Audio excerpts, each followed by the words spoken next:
Hello, welcome back to Ravenna Central HO. Hope you guys are all having a good new year in 2018.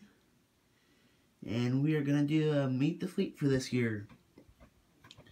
So first up, our 484 Northern, the 806 from Union Pacific.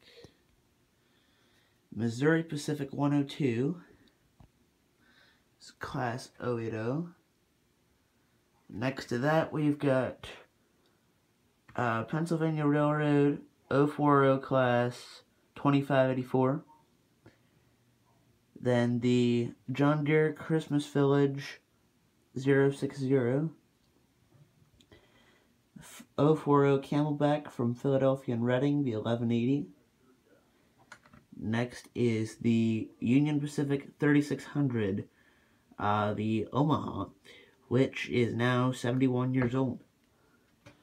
Next we've got a Main Street Trolley, a Golden Spike Edition Union Pacific diesel.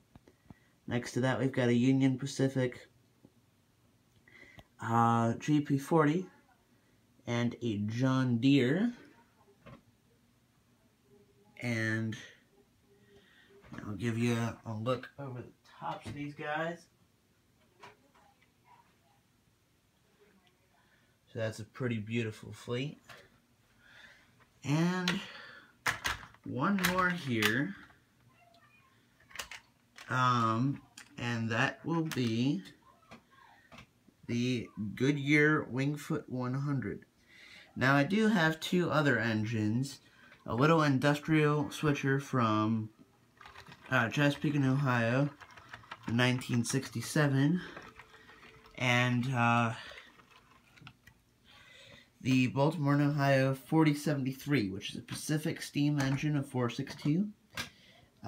They are not in this video because both are under repair, but hopefully they shall be making appearances on the layout soon. Alright guys, thanks for watching and stay tuned.